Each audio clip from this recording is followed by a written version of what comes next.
Bom, então o tema hoje, lição 8, é salvação e livre-arbítrio. Bom, a gente podia começar assim. O que é livre-arbítrio? Vocês vão saber dizer? O livre-arbítrio, o que vem na mente da irmã Laís, por exemplo, quando fala livre-arbítrio? Alguém diz, irmã, Fazer o que quer. A pessoa fazer o que quer. Normalmente, quando se fala sobre livre-arbítrio, quando ele fala, eu tenho livre-arbítrio, a pessoa diz que é porque ela quer fazer uma coisa que, na maioria das vezes, está contra as regras, que ela pensa que ninguém pode impedir. Mas será que existe esse tal desse livre-arbítrio mesmo, do jeito como se fala aí? Uma boa pergunta, né? Será que a gente tem completo, total livre-arbítrio? Um exemplo que eu sempre dou é o seguinte: por livre-arbítrio se come sushi no Japão. A pessoa decide. Alguém obriga ela a comer o sushi? Não é ela que for vontade de comer um peixinho, vou fazer um sushizinho para mim. Mas só que se essa mesma pessoa tivesse nascido na Bahia, ela ia ter essa vontade de comer sushi? Então a decisão que a pessoa toma de comer um acarajé ou um sushi, ela está livre de influência? Com certeza não. Tem a influência cultural, que ela vai decidir aquilo porque ela é acostumada a comer aquilo, certo? Assim, o termo livre-arbítrio, ele pode ser mal compreendido também. Às vezes as pessoas fazem confusão quando falam sobre livre-arbítrio. Porque o que o termo quer dizer, ou o que o termo diz, mas que não deveria dizer, é que você pode tomar decisões livres, fora de qualquer influência. Livre-arbítrio de verdade, quem foi a única pessoa que teve livre-arbítrio de verdade que passou pela face da terra enquanto homem? Eu estou falando de Jesus. Qual foi a única pessoa que não tinha aquela influência interna do mal dentro dele? Adão. Deus não criou Adão com nada ruim dentro dele, pelo contrário. A Bíblia diz que Deus, ele criou todas as coisas, depois ele criou na sequência o homem, não foi assim? Depois ele criou o homem e Deus olha no final e diz assim, é muito bom esse negócio, é bom. Então se Deus falou que é bom, quem sou eu para dizer que não era bom, que era ruim? Não é verdade? Aí Deus fala para Adão assim, Adão, tá vendo tudo isso aqui? Tudo seu. Tá tudo aqui para o seu deleite. Você pode fazer o que você quiser aqui. Mas está vendo aquela árvore? Não coma dela. Se você comer, do dia que você comer dela, você vai morrer. A serpente vem enganando Eva. Como que ela faz? Ela coloca um pensamento no coração, na mente de Eva, ou ela vai conversando com Eva e influenciando externamente? Ela vai convencer Eva. Por quê? Se não tem uma serpente para convencê-la de desobedecer a Deus, provavelmente pode ser que o homem, por iniciativa própria, tivesse desobedecido muito tempo depois. Mas Eva só pecou porque tinha serpente para tentá-la. Certo? Então, Eva tinha livre arbítrio, porque a decisão, o arbítrio deles, não tinha nenhuma influência. Ele era bom, conforme Deus criou. Agora, será que essa mesma regra serve para nós hoje? Será que a gente tem a mesma capacidade de decisão, igualzinho Adão tinha? Quando o salmista diz, eis que em iniquidade fui formado e em pecado me concebeu a minha mãe. Quando a palavra de Deus ela fala que um homem pecou, lá em Romanos, um homem pecou e o pecado passou a todos os homens.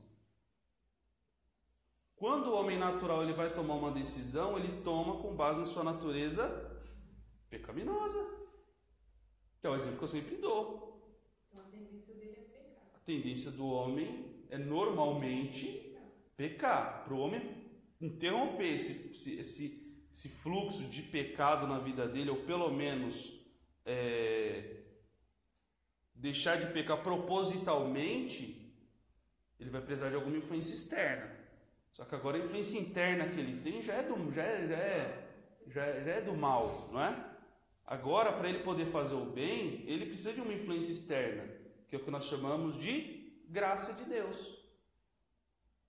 E que a teologia vai chamar de graça preveniente, quer dizer, a graça que vem antes da decisão do homem, que ela dá aquele equilíbrio para que o homem possa se voltar a Cristo ou não. Está ficando claro? Então, o homem, ele sempre vai fazer aquilo que é mal diante de Deus. E ele não pode decidir fazer o bem por si mesmo. Sem a graça de Deus. Não, jamais. Ele sempre vai fazer o que é ruim, que aí é o exemplo que eu ia falar. A criancinha, quando ela nasce, como é que a gente faz? Filho, desobedece um pouquinho, você é muito obediente, eu nunca vi uma criança boazinha. É assim, Isaac? Como é que é? O que a experiência mostra pra gente? Engraçado que a gente já foi criança, né? E criança não tem aquela astúcia, aquele negócio dentro dela. Você tem que estar ali controlando. Não pode esperar que o filho vai ser bonzinho. Porque não vai ser.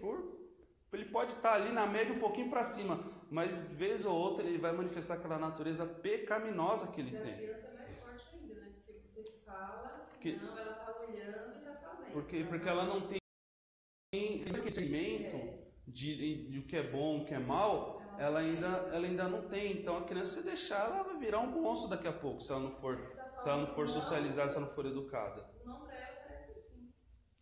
A Bíblia é o seguinte: a astúcia está ligada à criança, mas a vara afugenta dela. Certo? Então, livre-arbítrio é uma expressão que a gente tem que entender direito, senão a gente vai cometer heresia. Porque se a gente disser que a gente pode decidir seguir a Cristo por nós mesmos, por livre-arbítrio, a gente está pecando na nossa declaração. A gente só pode servir a Deus se Deus der o primeiro passo. Que é o que a palavra de Deus fala no Evangelho de João, no Evangelho de João. Não foram vocês que me escolheram a mim, mas eu que escolhi a vós e vos nomeei para que vades e dê frutos. João fala, nós o amamos porque ele nos amou primeiro. Eu não estou falando aqui de determinismo, de Deus falar, você vai para o céu, eu vou te dar capacidade para me seguir, e você vai para o inferno porque eu não vou te dar capacidade de me seguir. Não é isso que Deus faz. Mas o fato é que a gente nunca vai conseguir servir a Cristo, servir a Deus, se Deus não tomar a iniciativa. Se Deus deixar e falar, não, deixa que o Isaac ele vai pensar bem aí na vida dele, ele vai decidir se me serve ou não. É só questão de tempo para o Isaac estar no inferno. É só questão de tempo para o Luiz Paulo estar no inferno. A obra da salvação que desenvolve na nossa vida é Deus, não é a gente que faz. Ele faz em nós, né? Agora, o textual ele diz o seguinte, Salmo 25:12: qual é o homem que teme ao Senhor? Ele o ensinará no caminho que deve escolher. Essa palavra é muito importante, escolher. Existe uma teologia que ela vai dizer o seguinte: Deus definiu de toda a humanidade, vamos supor, tem um grupo de 1000 pessoas aqui, dessas 1000 pessoas, Deus escolheu dentre elas algumas que vão ser salvas e as outras ele vai deixar para o inferno, e ele não vai sequer iluminar a mente delas para que elas possam tomar uma decisão a favor ou não de servir a ele, certo? E durante muitos anos na igreja, essa ideia foi a predominante, era o que era tido como doutrina correta, mesmo que ela não seja a doutrina ensinada pelos pais da igreja. Quem são os pais da igreja? Aqueles primeiros cristãos que eram discípulos diretos de João, de Paulo, de Pedro, dos apóstolos, dos primeiros discípulos de Jesus. Eles não acreditavam nisso, mas coisa de 300 anos depois, aproximadamente, ali um pouco mais, com um teólogo chamado Agostinho de Hipona, que ele era bispo em Hipona, que era uma cidade. Então ele, ali discutindo com outro teólogo que chamava Pelágio, porque o Pelágio dizia o seguinte: o homem é uma folha em branco, ele vem livre de qualquer influência, ele aprende a fazer o mal quando ele vê o outro fazendo o mal, e ele aprende a fazer o bem quando ele vê o outro fazendo o bem. Portanto, o homem pode, sem influência nenhuma de Deus, servir a Deus, decidir fazer o que é certo, o que é bom, inclusive para a salvação dele. Aí Agostinho foi tentar defender a fé com outro erro teológico, dizendo o seguinte: não, o homem só pode fazer o bem se Deus fizer o bem nele. Isso é, quando o homem faz o bem, é o homem que está fazendo o bem, mas porque Deus determinou que esse homem vai fazer o bem. E quem faz o mal? É porque Deus deixou esse cara fazendo o mal e ele vai para o inferno de qualquer jeito. No final das contas, quem foi escolhido para a salvação vai para o céu, e quem não foi vai para o inferno e não tem o que fazer. Não adianta pregar, a pessoa nunca vai querer, não é que ele vai querer ir para o céu e não vai conseguir, ele nunca vai querer ir para o céu, ele nunca vai querer a salvação, porque ele não foi decidido por Deus lá antes da fundação do mundo, então Deus nunca vai convencê-lo. Mas é isso que a gente vê na palavra de Deus. O que a gente vê na Bíblia é Deus colocando diante do homem a vida e a morte, não é isso? Salmo 25:12, que é o texto que a gente lê, ele diz: ele ensinará no caminho que deve escolher. É Deus quem ensina, é Deus quem proporciona a capacidade de se escolher, mas quem escolhe não é Deus, quem escolhe é o homem. Deus escolheu salvar a humanidade, porque Deus amou o mundo de tal maneira que enviou seu Filho para que todo aquele que nele crê não pereça, mas tenha vida eterna. Não é isso que diz o texto? A decisão de Deus é essa. Deus decidiu salvar a humanidade. Agora, dentro dessa humanidade, tem gente que vai decidir desobedecer a Deus. E se eu escolho desobedecer a Deus, o texto de João também diz: se Deus amou o mundo, que deu seu Filho, para que todo aquele que crê seja salvo, não pereça, o mesmo texto diz: quem crê é salvo, está de acordo com o propósito de Deus. E quem não crê é condenado, porque não crê no nome do único Filho de Deus. Então, quem se perde por decisão própria. Quem se salva por decisão de Deus, porque foi Ele que decidiu salvar a humanidade. A leitura bíblica ela diz o seguinte: como Moisés levantou a serpente no deserto, assim importa que o Filho do Homem seja levantado, para que todo aquele que nele crê não pereça, mas tenha vida eterna. Que Deus amou o mundo de tal maneira que deu seu Filho unigênito, para que todo aquele que nele crê não pereça, mas tenha vida eterna. Porque Deus enviou o seu Filho ao mundo, não para que condenasse o mundo, mas para que o mundo fosse salvo por ele. Quem crê nele não é condenado, mas quem não crê já está condenado, porquanto não crê no nome do unigênito Filho de Deus. E a condenação é esta, que a luz veio ao mundo, e os homens amaram mais as trevas do que a luz, porque as suas obras eram más. Porque todo aquele que faz o mal aborrece a luz e não vem para a luz, para que as suas obras não sejam reprovadas. Mas quem pratica a verdade vem para a luz, a fim de que as suas obras sejam manifestas, porque são feitas em Deus. Introdução, ela diz assim: na cruz do Calvário, Jesus Cristo ofereceu a salvação indistinta e gratuitamente para todos os seres humanos, por decisão pessoal e liberdade individual. Os que recebem a oferta de salvação são destinados à vida eterna, pois o Pai quer que todo homem se salve e ninguém se perca. Amém? Então, vamos pensar numa coisa: se Deus escolhe alguém para ir para o céu e alguém para ir para o inferno, ou podendo decidir que o Luiz Paulo vai para o céu, ele simplesmente deixa o Luiz Paulo ir para o inferno sem decidir que o Luiz Paulo vá para o céu. Se ele pode fazer isso, se ele quer fazer isso, então ele não quer. Então, se é isso que acontece, ele não quer salvar todo mundo. Se a vontade de Deus é salvar todo mundo, mas eu sei que muita gente vai para o inferno, e se é Deus que determina quem vai para o céu e quem vai para o inferno, então a vontade de Deus está confusa, não está? Porque se Ele quer, quem impede que Ele faça o que Ele quer, não é isso? Mas se a Bíblia diz que Ele quer salvar, então Ele devia salvar todo mundo, se depende da decisão somente dEle. Efésios 1 e 11, a palavra de Deus ela diz o seguinte: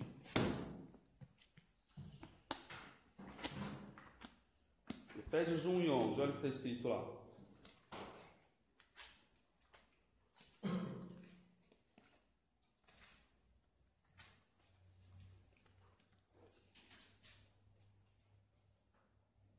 Diz assim: nele digam quem também fomos feitos herança, havendo sido predestinados conforme o propósito daquele que faz todas as coisas segundo o conselho da sua vontade. Olha o que está dizendo: ele faz todas as coisas segundo o conselho da sua vontade. Ele está dizendo o seguinte: tudo que Deus faz é porque Deus quer fazer. Nada que Deus faz é contra a vontade dele. Isto é, ninguém obriga Deus a fazer nada. É isso que o texto está dizendo. Certo? Agora, se a Bíblia diz que Deus faz todas as coisas segundo o conselho da sua vontade, segundo o propósito dele mesmo, e ele não é obrigado a fazer nada. Quando ele faz alguma coisa por nós, por exemplo, ele faz por misericórdia, por graça, mas nunca por obrigação. Certo? Aí, a gente vai entender o seguinte: a vontade de Deus é manifesta na Bíblia. A Bíblia diz se Deus quer salvar todo mundo, se Ele não quer salvar todo mundo. Ela diz? Lógico que diz. O Isaac abre em 2 Pedro 3:9. A irmã Clene em 1 Timóteo 2:4. E eu vou ler Ezequiel 18:23.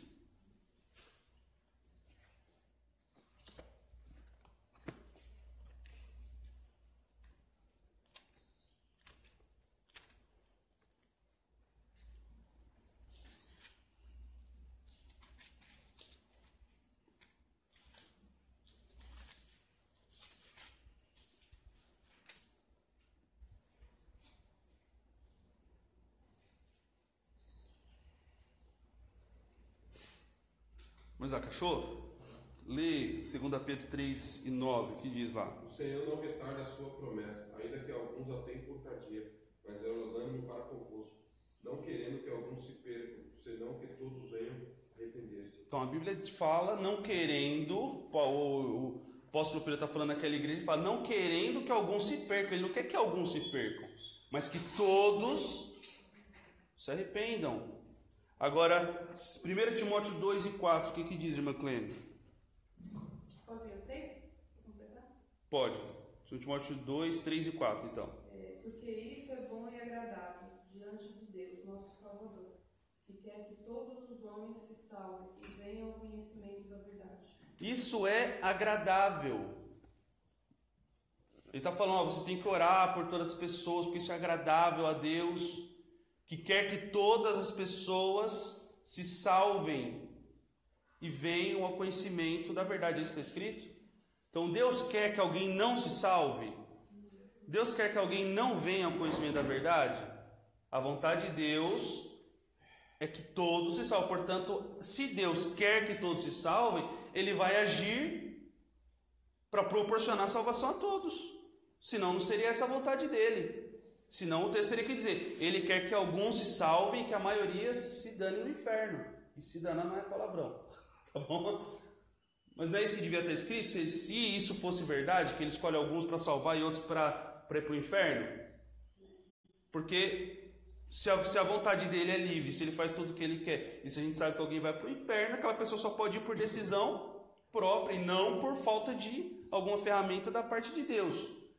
Ezequiel 18 e Ezequiel 18 e 23, eu vou ler para os irmãos. Vou ler para economizar tempo. Diz assim: desejaria eu de qualquer maneira a morte do ímpio? Diz o Senhor Jeová. Não desejo, antes que se converta dos seus caminhos e viva. Olha o que Deus está falando. Qual que é o desejo do coração de Deus? Que alguém se perca, que alguém vá para o inferno? Deus quer manifestar a glória dele mandando alguém para o inferno? Como dizem alguns? Não, ele está dizendo que a vontade, o desejo dele é que o ímpio se converta dos seus caminhos e viva. E olha o que ele continua dizendo: mas desviando-se o justo da sua justiça e cometendo iniquidade, fazendo conforme todas as abominações que faz o ímpio, porventura viverá? Ele está falando, eu quero que viva. Mas se o cara está fazendo todas as abominações que eu estou prescrevendo na minha lei não fazer, ele vai viver? E por que não vai viver? Porque eu não quero que ele viva? Ele não vai viver porque ele está buscando um caminho de morte. De todas as suas justiças que tiver feito, não se fará memória na sua transgressão com que transgrediu, e do seu pecado com que pecou, neles morrerá. Ainda no livro de Ezequiel, no capítulo 33 e no versículo 11... 33:11, olha o que diz a palavra do Senhor. A pergunta é: qual é a vontade de Deus? É que alguns se salvem, alguns não, ou que todos se salvem? Qual que é a vontade de Deus com relação ao que está se perdendo? Falando daquele que está indo para o inferno, qual que é a vontade de Deus para a vida daquela pessoa? Ezequiel 33:11 diz o seguinte: vivo eu, diz o Senhor Jeová, que não tenho prazer na morte do ímpio, mas em que o ímpio se converta do seu caminho e viva. Convertei-vos dos vossos maus caminhos, pois por que razão morrereis, ó casa de Israel? Se Deus desse capacidade para alguns obedecer e para outros não, aqueles que se perdem poderiam responder: ora, Senhor, por que razão eu vou me perder? Eu vou me perder porque o Senhor não me escolheu antes da fundação do mundo e agora eu vou para o inferno inevitavelmente. Por isso que eu vou me perder. Mas Deus é tão bom, tão justo, Ele preza tanto seu caráter misericordioso, que Ele pergunta para o povo, fala: olha, por que vocês vão se perder? Se eu não tenho prazer em que isso aconteça, isso parece um Deus que determinou que alguém vá para o inferno? Não parece, né? Parece um Deus que tem o seu desejo íntimo de que todos se salvem. Então, vamos pensar o seguinte: se Deus não faz nada na marra, se Deus é livre para fazer o que Ele quiser, e se Ele quer, a vontade dEle é declarada escancaradamente na palavra que todos se salvem, faz sentido que Ele faça um plano de salvação para todos, já que Ele quer que todos se salvem? Se Deus quer que todo mundo se salve, Ele quer, faz sentido Ele fazer um plano para salvar alguns só? Ou será que Ele tem que fazer um plano para salvar todos? Mas nem todo mundo se salva. Mas vamos entender, será que o plano dele é que Ele salve a todos? 1 Timóteo 2:6, o que diz? Irmã Clene, eu vou abrir aqui. Não, Isaac abre na primeira carta de João 2:2. Isaac, João 2:2. Irmã Clene, 1 Timóteo 2:6. Irmã Laíse, 1 Timóteo 4:10.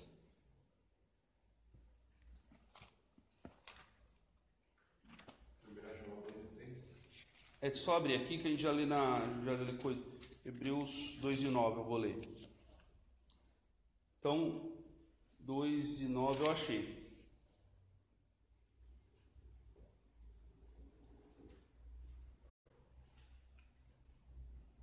O irmão Isaac vai ler 1 João 2:2? 1 João 2:2, né? Pode ler.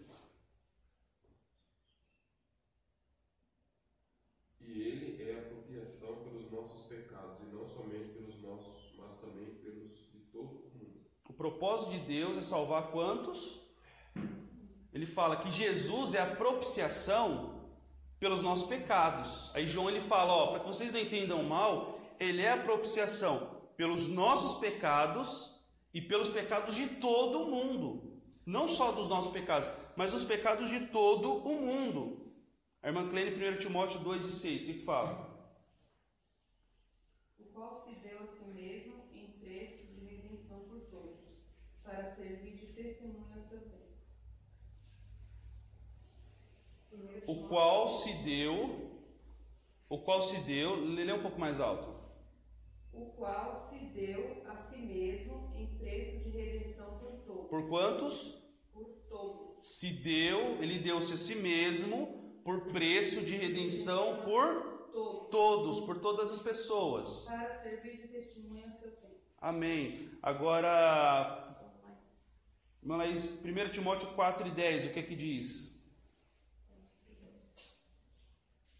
Porque para isso trabalhamos e lutamos, pois esperamos no Deus vivo, que é o Salvador de todos os homens, principalmente dos fiéis. Olha só, está dizendo que o Deus vivo, lá em 1 Timóteo 4:10, né? É o Salvador de todos os homens, mas principalmente ou especialmente dos fiéis. O que esse texto está dizendo? Porque o plano de salvação de Deus é de salvar todos, e Ele está disponível de verdade para todo mundo. Mas por que ele fala principalmente dos fiéis? Porque a aplicação desse plano é para aqueles que respondem com fé à graça de Deus, e não para aqueles que não respondem com fé. De forma que no dia do juízo, Deus vai julgar alguém e vai dizer, olha, você não será salvo, você não é salvo por esse motivo. E a pessoa nunca vai poder debater com Deus e dizer, mas também, Senhor, como que eu podia ser diferente se o Senhor não me escolheu para a salvação?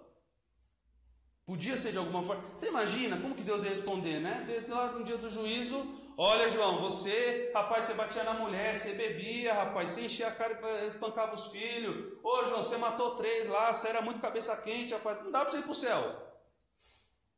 Aí o João fala, mas também, Senhor, não é o Senhor que determina todas as coisas? Eu poderia fazer diferente. Tem gente que acredita nisso, infelizmente, né? Agora vamos lá. Embora Deus pudesse, se quisesse, agir de forma irresistível, Ele permite que a oferta de salvação seja resistida. Então vamos lá. Se Deus quisesse fazer uma lavagem cerebral no Isaac e falar, ó, Isaac, a partir de agora você vai me servir, pronto e acabou. Ele podia fazer isso? Deus é Deus, Ele pode fazer o que Ele quiser no universo inteiro.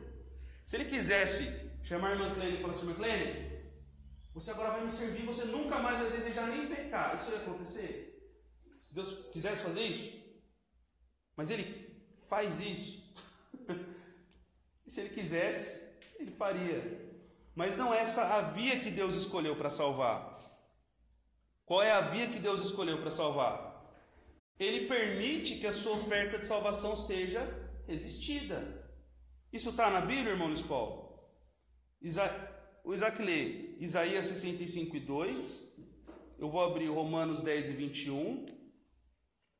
Irmã Laís, abre em Atos 7:51. E a irmã Clene, Hebreus 3:7.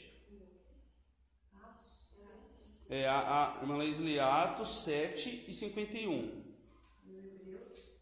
A senhora lê Hebreus 3:7. E eu vou ler Romanos 10:21.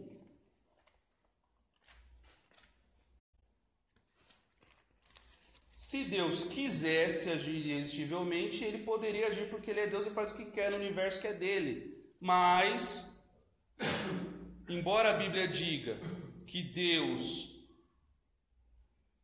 proveu salvação para todos na cruz, conforme a gente leu, Ele ainda vai dizer que a gente pode resistir a isso.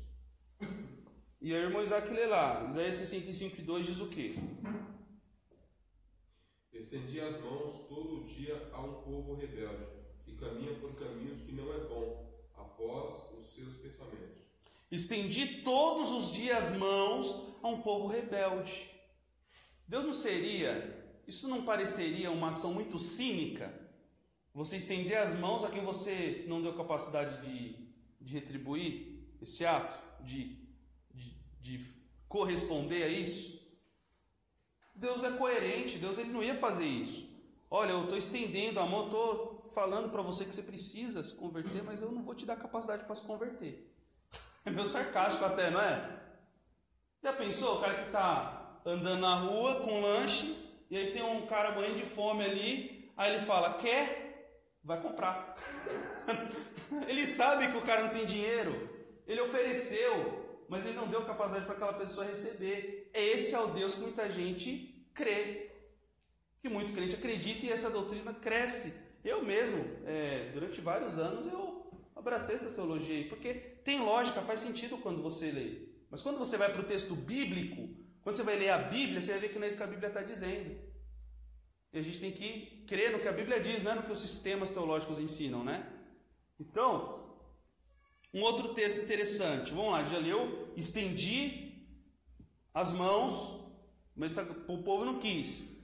Romanos 10:21 vai dizer o seguinte: mas contra Israel diz, todo dia, presta atenção no que ele diz, Deus falando contra Israel, todo dia estendi as minhas mãos a um povo rebelde e contradizente. Deus estendeu a mão todos os dias. Aí alguém vai questionar, tá bom, irmão Luiz Paulo, mas quando você lê lá Isaías 6, Deus ele fala assim, quem enviaria quem há de ir por nós? Aí Isaías fala, eis-me quem envia a mim mesmo, mostrar esse texto. Qual que é a mensagem que Deus manda Isaías pregar? Isaías, prega, endurece o coração desse povo para que não se converta. Deus falou para pregar para o povo não se converter. Então, irmão Luiz Paulo, e agora? A questão é a seguinte, mas é muito simples. Deus, ele oferece a salvação. Aqueles que recebem de bom grado, obedecem a Deus, eles estão dentro do propósito de Deus. Aqueles que deliberadamente começam a pecar pecado após pecado, a gente está falando de gente que conhecia Deus e mesmo assim ela se dobrar diante dos baais, dos deuses. Deus pune aquelas pessoas endurecendo o coração delas, mas não quer dizer que aquelas pessoas anteriormente não puderam tomar uma decisão, uma ação decisiva na vida delas. A gente lê isso também em Romanos no capítulo 1, quando fala que Deus os entregou. O que é Deus endurecer o coração? É quando Deus entrega aquela pessoa, é quando Deus entrega o ser humano aos seus próprios pecados. Endurecer o coração é o seguinte, é quando Deus está vendo o homem lá no pecado, ele oferece salvação. Deus sabe se aquela pessoa vai aceitar essa oferta ou não, porque ele é onisciente, eu acho que ele sabe. Mas ele vai ofertar. Por quê? Para que no dia do juízo toda a boca esteja calada diante de Deus. Ele não vai obrigar aquela pessoa a receber a oferta de salvação, certo? Mas ele vai oferecer. Mesmo se ela vai aceitar ou não, ele vai oferecer do mesmo jeito.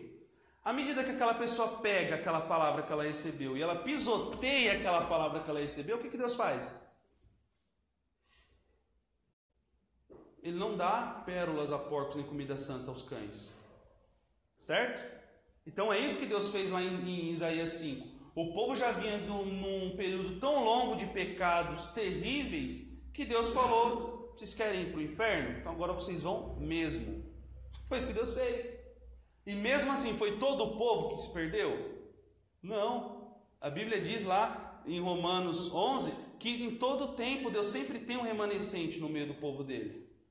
Então, por mais que a atitude de Deus com relação ao povo agora fosse de rejeição, dentro daquele povo havia indivíduos que seriam salvos, que atentariam à palavra do Senhor.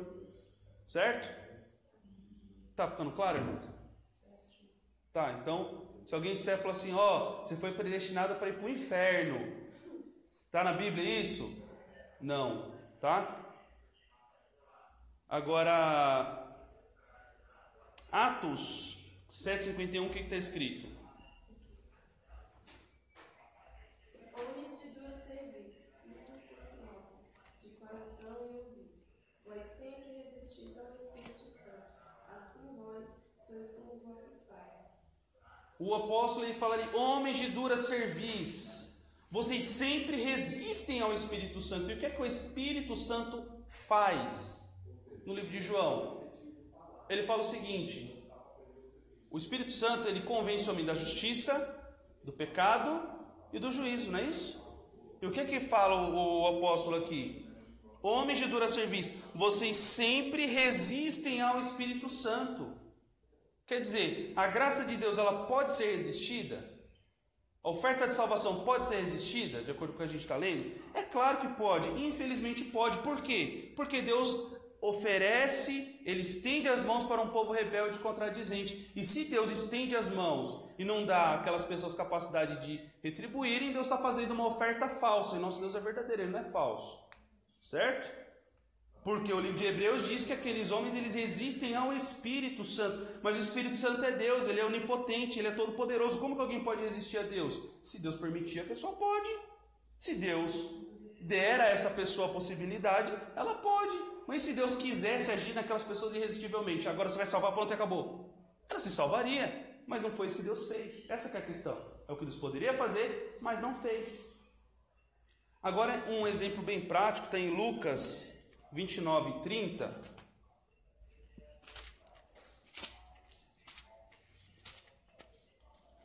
Lucas 29 e 30, olha o que está escrito.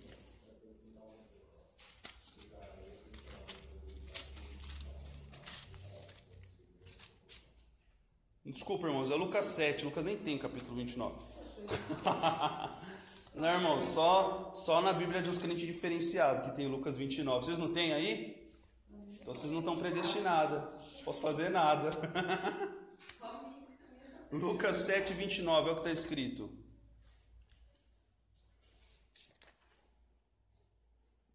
Diz assim: e todo o povo que ouviu Olha o que ele diz: e todo o povo que o ouviu e os publicanos, tendo sido batizados com o batismo de João, justificaram a Deus. O que quer dizer? O batismo de João não era como uma demonstração de arrependimento? Quando eu me batizo, eu estou dizendo o seguinte: eu sou pecador, eu preciso me purificar dos meus pecados. Que é a mesma questão da fé. Quando você crê, você não é melhor que ninguém porque creu. Mas quando você crê, você está assumindo a sua culpa pelos pecados, dizendo assim: realmente sou culpado diante de Deus. E é essa ferramenta que Deus usa para te salvar. A fé. Porque pela graça sois salvos mediante a fé. Isso não vem de vós, é dom de Deus. Ok? Agora, olha o que diz o 30. Mas os fariseus e os doutores da lei rejeitaram o conselho de Deus contra si mesmos, não tendo sido batizados por ele. Quer dizer, aqueles fariseus e os doutores da lei, eles rejeitaram o conselho, propósito, vontade. Eles rejeitaram a vontade de Deus. E isso foi contra eles mesmos, porque rejeitar o propósito de Deus culmina em perdição eterna, não tendo sido batizados por ele. Isso quer dizer o seguinte: Luiz Paulo, mas é claro que alguém que não recebeu o Espírito Santo nunca vai aceitar a oferta de salvação. Não é isso que o texto está dizendo. O texto está dizendo que existia um propósito de Deus, de salvá-los, mas eles resistiram a esse propósito de Deus, que é a mesma coisa que a gente lê lá em Hebreus, quando fala que as pessoas resistem ao Espírito. Por que eu estou trazendo essa... Está ficando claro essa explicação? Por que eu estou trazendo essa explicação? Porque a gente ficou, por conta de alguns trabalhos da igreja em escola dominical, tem uns 3 domingos já, né? Então a gente meio que perde o fio da meada. Então se a gente chega já a não pegar o bonde andando, eu temo que a pessoa vai ficar perdida, entendeu? A pessoa fica perdida e acaba não pegando o fio da meada. Então... vamos usar esse tempo que a gente tem hoje, para colocar em dia esses assuntos, esses termos que são muito importantes para a gente poder entender com relação à salvação, tá? Agora um outro ponto importante, né? Depois a gente vai só ler aqui, em 20 minutos a gente termina, amém? Começou 15 minutos mais tarde, né? Uma coisa importante também. Alguém diz assim: se Deus prevê o que vai acontecer, quem colocou lá o que Deus previu? Quer dizer que a história está acontecendo aleatória, assim, na louca. Aí Deus está lá atrás e ele olha: aquilo ali vai acontecer. Será que é isso que acontece? Será que é assim que Deus sabe das coisas? Não, porque Deus é onisciente, quer dizer... Ele sabe de todas as coisas, ao mesmo tempo, em todo momento. Não tem nenhum momento que Deus descobre alguma coisa nova. Deus nunca aprende nada. Pensou que interessante, né? Deus não aprende nada. Deus não tem nada para aprender, Ele já sabe tudo. Deus não fica sabendo de nada, Ele já sabe de tudo em todo momento. É isso que a Bíblia diz. Ele é onisciente, isso quer dizer que é onisciente, né? Mas, irmão, o que quer dizer eleição? Vamos ler o texto aqui. A eleição de Israel. A eleição no Antigo Testamento tem um significado mais específico do que no Novo Testamento. O exemplo disso é o chamado de Abraão e a sua descendência, que mais tarde formariam a nação de Israel. Deus chamou o patriarca e lhe fez promessas. Qual foi a promessa que Deus fez para Abraão? Sai do meio da tua terra, da tua parentela, vou fazer de ti uma grande nação, e tu serás uma bênção. Isso foi uma escolha de Deus? Deus escolheu um homem e escolheu o povo que viria desse homem, certo? Eleição é isso. Livre e espontaneamente o amigo de Deus respondeu positivamente ao chamado. Entretanto, diante dele havia a possibilidade de não atender a essa convocação. Nesse sentido, é importante ressaltar que a eleição de Israel é específica e pontual. Israel, o povo. Deus tinha um propósito de enviar o Salvador ao mundo por intermédio da nação judaica. Por ser pontual, específica e coletiva, a eleição de Israel não pode ser usada como base para fundamentar a salvação individual do crente, nem mesmo dos judeus, no sentido de Deus decretar uns para a vida eterna e outros para a eterna danação. O que ele está dizendo? Deus escolheu um povo para cumprir um propósito. Qual é o propósito de Deus lá na escolha de Abraão? Trazer Jesus ao mundo. Por isso que Paulo ele vai explicar o seguinte: ele está dizendo que na tua posteridade serão benditas todas as nações da terra. No seu descendente. ele fala de um e não de muitos, porque ele está falando de Cristo, é isso que Paulo explica. Então olha que interessante, Deus escolhe Abraão, Deus escolhe um povo para trazer Jesus. Agora, por que Deus escolheu esse povo? Quer dizer, o povo inteiro vai ser salvo? É isso que a gente lê na história? A gente não lê gente sendo engolida, a terra abrindo a boca, engolindo gente rebelde. A gente lê Deus mandando praga e matando um monte de gente por causa dos pecados deles, não é? A gente vê lá Deus levantando os babilônicos, lá na frente levantando os babilônicos para matar um monte de gente lá e levar um monte de gente preso, não é isso que a gente lê? Todo o povo de Israel foi salvo? Não, mas o propósito de Deus em trazer Cristo foi cumprido? Foi. Isso é a eleição de Israel. Portanto, quando a gente lê na Bíblia sobre eleição, a gente lê a palavra escolha, eleição, a gente tem que saber o seguinte, está falando de salvação ou está falando de algum propósito de Deus diferente da salvação, ou mesmo que esteja relacionado à salvação, certo?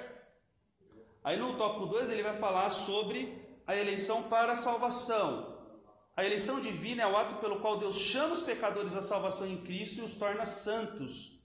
Essa eleição é proclamada por meio da pregação do Evangelho, pois o Altíssimo deseja que todos sejam salvos, respondendo afirmativamente ao seu chamado para a salvação. A gente leu isso já?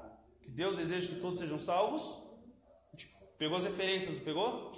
Ok. Entretanto, as Escrituras mostram claramente que quem crer é que será salvo, e quem não crer será condenado. Portanto, qual é o critério que Deus usa para salvar? Tem gente que fala, isso é tremendo, isso é oculto, eu não sei o que Deus... qual critério que Deus usa para salvar um e o outro não, né? A Bíblia é clara, qual critério que Deus usa para salvar? É a fé. Quem crê é salvo e quem não crê, condenado. O já está condenado na linguagem de João, né? A presciência divina. Presciência é a capacidade de Deus de saber todas as coisas de antemão, de interferir na história humana. Ele é soberano, provedor e sabe quem responderá positivamente ao convite do Evangelho. Deus proveu o meio da salvação para todas as pessoas. A gente já leu isso? Ele é propiciação pelos nossos pecados e de todo o mundo. O apóstolo ainda está falando, olha, é dos nossos e de todo o mundo. E está deixando bem claro para as pessoas que não está falando de exclusivismo. Deus proveu o meio de salvação para todas as pessoas, mas nem todas atenderão ao seu convite. Em sua soberania e presciência, estamos sob os seus cuidados, mas paradoxalmente também desfrutamos do livre-arbítrio que Ele nos deu. Lembrando que livre-arbítrio aqui é especificamente a capacidade que Deus dá para o homem de atender ao chamado do Evangelho por livre vontade. Ele pode receber essa capacidade e resisti-la. Certo? Não quer dizer que o homem é neutro e pode fazer tanto bem quanto mal livremente. O que aumenta mais a responsabilidade humana de obedecer à sua vontade. Certo? Então, quando a gente fala sobre presciência divina, eu comecei a explicar aquela hora. Não é que Deus adivinha, não é que Deus olha lá no futuro e fala, que legal, vai crer lá. O dia que a irmã Clene nasceu, foi gerada. O dia que aconteceu lá, aquele encontro lá do espermatozoide com óvulo, gerou um embrião e... Irmã Clene ali, certo? Deus viu, não viu? Quando é que Deus ficou sabendo desse dia? Na hora que aconteceu? Acho que não. Deus sempre soube. Deus nunca aprendeu nada. Mas o dia que o irmão Luiz Paulo, que é filho da irmã Clene, nasceu. Mesmo esquema. Certo? Agora olha que legal. O dia que a irmã Clene foi gerada, que a dona Jerusa concebeu a dona Clene, Deus viu e viu ao mesmo tempo em que ele viu o dia em que o Luiz Paulo, que é filho da Clene, foi concebido. Isso é onisciência. E pior ainda para a gente poder entender, né? Melhor porque é para Deus, mas pior ainda para nós. O dia que o irmão Luiz Paulo, que é filho da irmã Clene, que é filho da dona Jerusa, morrer, para Deus ele está vendo agora também, porque ele é onisciente. Deus está fora do tempo, Deus não está no tempo. Portanto, a gente não pode entender presciência como se fosse um negócio que Deus fica adivinhando as coisas que vai acontecer, ou Deus está lá antes de fazer o mundo e fica, olha só, a Cline ela vai. Não, a Cline nunca vai, para Deus a Cline foi. Certo? Está na Bíblia isso? Lógico que está. Eclesiastes diz, o que é, já foi. O que há de ser, também já foi. E Deus pede conta do que se passou. Está falando que para Deus não existe passado, presente e futuro. Para Deus é um eterno hoje, um eterno agora. Portanto, quando a Bíblia fala que Deus salva, Ele salva com base na fé, Ele não tem que ficar escolhendo, aquele ali, eu vou dar fé. Existe isso para Deus? Eu vou dar fé para aquela pessoa? Quando Deus fala conosco, Ele fala, irmã Clene, eu vou te abençoar. Porque ela está no tempo, mas Deus não está. Quando Deus, Pai, Filho e Espírito Santo, decidem uma coisa, aquilo já aconteceu e está acontecendo por toda a eternidade, de forma que a gente não vai entender. Agora, veja bem, quando a gente fala de presciência, abre a sua Bíblia em 1 Pedro 2.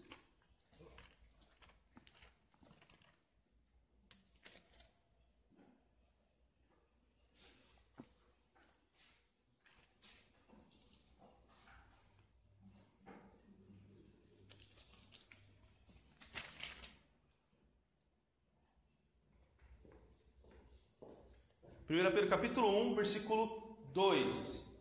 Existe uma escolha de Deus para a salvação? É lógico que existe. Agora a pergunta é, existe uma predestinação?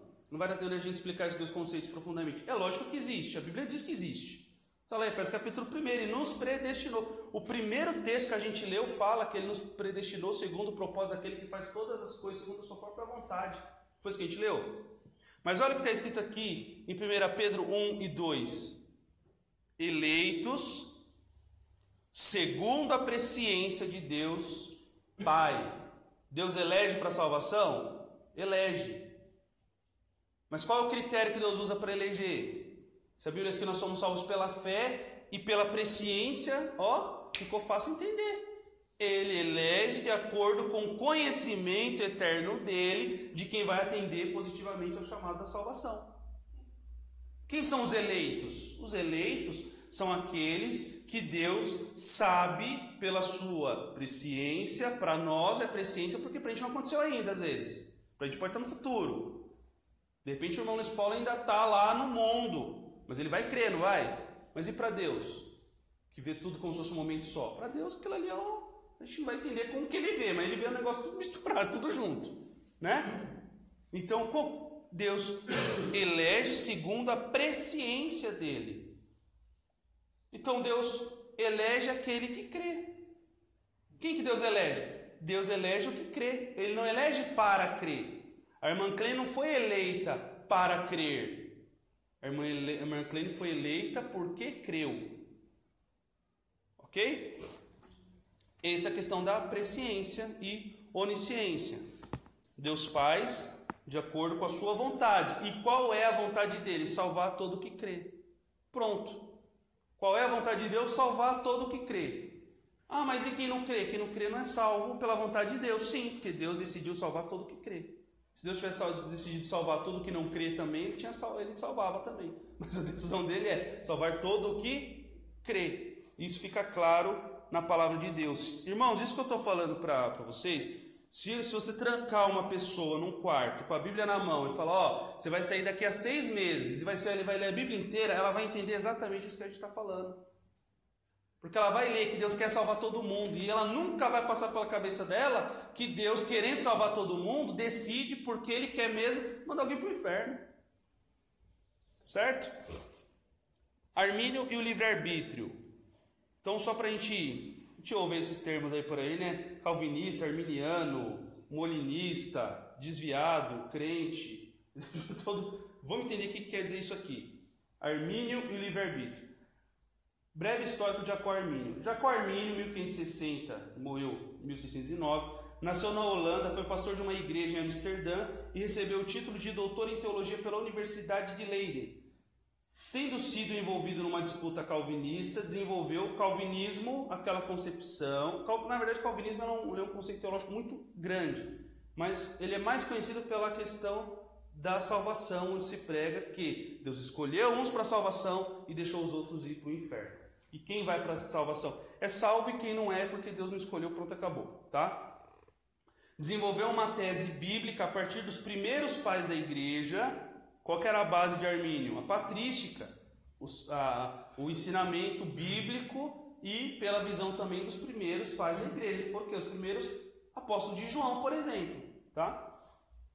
Sua principal característica é a defesa do livre-arbítrio humano. Lembrando que Armínio nunca falou, esse teólogo holandês, ele nunca falou que o homem é neutro, aquilo que a gente conversou no início. Ele sempre fala o quê? Que o homem é totalmente caído em pecados, incapaz de decidir por Deus, mas a graça de Deus capacita todos os homens a fazer isso, e os homens podem resistir ou não, certo? Por esse posicionamento, enfrentou forte oposição, perseguição, falsas acusações, até hoje inclusive, por parte de teólogos calvinistas. Entretanto, esse teólogo holandês sempre apresentou uma postura tolerante e não combativa, embora convicto de suas opiniões. É interessante que, se a gente vai ler os escritos de Armínio, ele nunca vai falar aquele safado, aquele herege, aquele desviado. Ele nunca fala isso, ele sempre tem um tom cortês. Quando a gente vê os opositores, é sempre aquele cão sarnento. Os crentes naquela época eram meio bravos, eles xingavam bastante, né? A gente não vê essa postura da parte de Armínio. O livre-arbítrio é a possibilidade que os seres humanos têm de fazer escolhas e tomar decisões que afetam o seu destino eterno, especificamente se tratando da salvação. Isso quer dizer que cabe a cada um deixar-se convencer pelo Espírito Santo para ser salvo por Jesus ou não. Irmão, isso quer dizer então que a salvação depende do homem? Não, a salvação depende de Deus. Aceitar a salvação ou não depende do homem. É isso que está dizendo. Não quer dizer que alguém salva assim mesmo, né? O livre-arbítrio na Bíblia. Deus nos criou a sua imagem e semelhança, logo, por ele ser naturalmente livre, também seus filhos possuem a faculdade de escolherem livremente. Lembrando que isso se aplica a Adão. A gente tem essa capacidade livre? Não, Adão tinha. Foi o que a gente conversou no início. A gente já tem a nossa pipa tá pensa, né? Sabe aquela pipa que o pessoal estica mais um lado que o outro, que ela sempre vai para um lado? A gente sempre vai querer fazer o que é ruim, né? Mas a graça de Deus, ela nos dá esse equilíbrio para a gente poder servir a Cristo. Por isso, o Criador sempre incentivou a nação a escolher o caminho da vida. Foi o texto que a gente leu, um texto áureo, né? Qual homem que teme ao Senhor, ele ensinará o caminho que deve escolher. Assim, segundo as Escrituras, em Adão, todos são predestinados para a perdição. Em Cristo, todos são predestinados para a salvação. Porque assim como todos morrem em Adão, assim também todos serão vivificados em Cristo. É claro que quando ele fala todos, ele está falando todos segundo o propósito de Deus. Quando você considera a liberdade que Deus dá ao homem, todos os que creem. Se com a tua boca confessares ao Senhor Jesus e em teu coração creres que Deus o ressuscitou dos mortos, serás salvo. Deus traça um propósito de salvação e fala, creia e faça parte desse propósito. Não, Senhor, eu não vou crer, então você não faz parte desse propósito. Mas não porque eu não te dei oportunidade, porque você quis. Eleição divina e livre-arbítrio. A gente já caminha para o finalzinho aqui. A eleição divina é uma escolha soberana de Deus, que tem como objetivo de seu amor todos os seres humanos. A gente leu 1 Timóteo 2, 3 e 4, leu, certo? Não é uma obra que leva em conta o mérito humano, mas que é feita exclusivamente em Cristo. Toda vez que a Bíblia fala que nós somos escolhidos em Cristo. A Bíblia nunca vai dizer assim, mas Deus foi com a tua cara e te escolheu. Ela vai dizer o seguinte, que quem é escolhido em Cristo. Nós somos escolhidos porque estamos em Cristo, que é o escolhido. Não para estar em Cristo. Você não compreende a diferença? Eu pegar Deus olhar para o João e falar, João, foi com a tua cara, vou te escolher para estar em Cristo. É uma coisa, não é? Agora outra coisa é quando Deus fala, João, eu te escolho em Cristo. Quer dizer, se você crê na mensagem do Evangelho e se você estiver em Cristo, você também é eleito, porque Cristo é o eleito. Escolha humana e fatalismo. A graça comum é estendida a todos os seres humanos, abrindo-lhes a oportunidade para crerem no Evangelho, O que descarta a possibilidade de a eleição ser uma ação fatalista de Deus. O que é fatalismo? Acontecimentos que operam independentemente da nossa vontade e dos quais não podemos escapar, vai acontecer. Ora, a eleição de Deus não é destinada somente a alguns indivíduos, enquanto os outros, por escolha divina, vão para o inferno.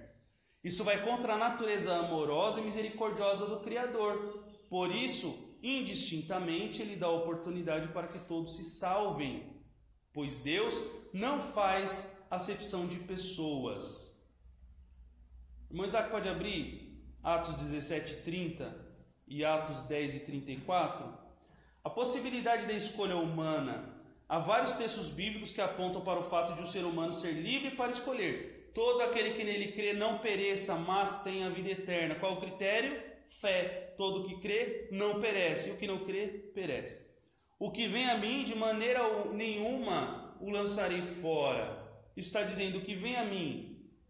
Ele não está falando daquele que desiste, seria um outro assunto, né? Falar sobre questão de permanecer em Cristo, mas acho que ele vai falar depois. Uma das coisas mais belas da palavra de Deus é que, embora o Altíssimo seja soberano, Ele não criou seus filhos como robôs autômatos, milimetricamente controlados. O nosso Deus deseja que todo ser humano, espontâneo e livremente, o ame de todo o coração e mente. Amarás o Senhor teu Deus de todo o teu coração, de toda a tua força, de toda a tua alma. No Antigo Testamento, a gente tinha, por exemplo, Deus falando para o povo trazer ofertas voluntárias. Quer dizer, a pessoa, ela sentia ali o desejo no coração dela de sacrificar ao Senhor, de entregar alguma coisa ao Senhor. Então ela ia lá e entregava ao Senhor aquilo ali. Deus valoriza aquilo que é feito de todo o coração? Quer dizer, Deus é soberano? É, mas Ele quer olhar para a criatura dele e ver que aquela criatura tem prazer nele.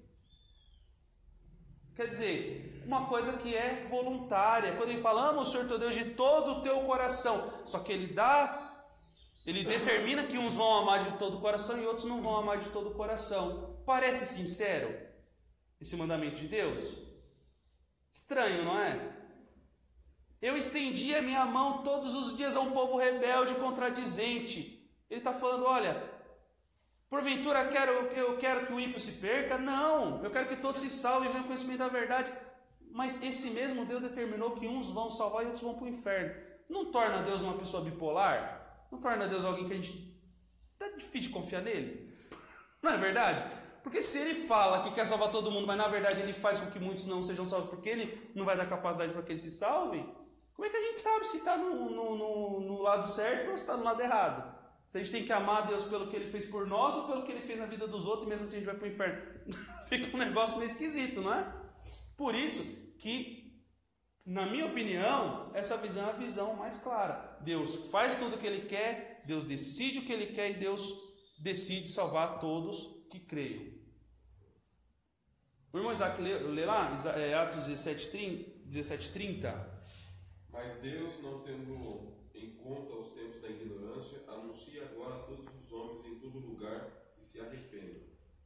Deus anuncia a todos os homens em todo lugar que se arrependam. 10:34, o que diz? E abrindo Pedro a boca, disse, reconheço por verdade que Deus não faz acepção de pessoas. Deus não faz acepção, Ele está dizendo, para Ele todos são iguais. Todo aquele que invocar o nome do Senhor será salvo. Romanos 10:13. De novo, qual o critério para a salvação? Fé. Uma das coisas mais belas da palavra de Deus é que, embora o Altíssimo seja soberano, Ele não criou seus filhos como robôs autômatos, milimetricamente controlados. A gente leu isso, né? Agora a conclusão. O Evangelho é um presente oferecido a todas as pessoas, independentemente de méritos pessoais. Deus oferece salvação para o santinho e Ele oferece salvação para o ladrãozinho. Ele não deixa de oferecer a salvação para o pedófilo, por exemplo. Deus não deixa de oferecer a salvação para o estuprador, para o ladrão, nem para a freira que viveu a vida inteira enfiada no convento, lendo a Bíblia e rezando terço. Ele oferece para todos igualmente. É lógico que à medida que o estuprador ele recebe a oferta da salvação e ele continua estuprando, Deus vai parar de ofertar para ele. Deus vai endurecê-lo também. Mas isso não faz de Deus injusto, certo? Vinde a mim todos os que estáis cansados e oprimidos, e eu vos aliviarei. Mateus 11, 28. Os que aceitam esse convite estão predestinados a serem conformes à imagem de seu Filho. Deus deseja que todo ser humano seja salvo. É claro que a gente não tem tempo, irmão, de falar sobre todas as coisas, sobre predestinação. Está na Bíblia a predestinação? Acho que está. A questão é que você entende quando você lê essa palavra, né? Então, vamos finalizar. E aqui a respeito da salvação e livre-arbítrio, responda. Alguém respondeu as perguntas? Então vou ler as perguntas e as respostas, tá? Qual foi o propósito da eleição de Israel no Antigo Testamento? A gente falou, era salvar todo o povo? Deus falou, todo mundo vai ser salvo aqui. Não, era levantar a nação de onde viesse o Salvador. A eleição de Israel é específica e pontual. Deus tinha um propósito de enviar o Salvador ao mundo por intermédio da nação judaica. O que é a presciência divina? É a capacidade de Deus saber todas as coisas de antemão e de interferir na história humana. O que é livre-arbítrio? É a possibilidade que os seres humanos têm de fazer escolhas e tomar decisões que afetam seu destino eterno, especificamente se tratando da salvação. O que é eleição segundo a Bíblia? A eleição é uma escolha soberana de Deus que tem como objetivo de seu amor todos os seres humanos. Deus amou o mundo. Não é uma obra que leva em conta o mérito humano, mas que é feita exclusivamente em Cristo. Qual é a vontade de Deus quanto à salvação do ser humano? O nosso Deus deseja que todo ser humano, espontânea e livremente, o ame de todo o coração e mente. Essa é a vontade de Deus. Mas é irresistível? Deus obriga alguém a obedecer à vontade dele? Não, mas ele coloca diante de nós a oferta e a nossa determinação com relação a essa oferta é o que vai definir o nosso destino eterno, segundo o que a Bíblia diz. Agora o irmão Isaac faz a finalização, o textuário e relatório e tudo mais.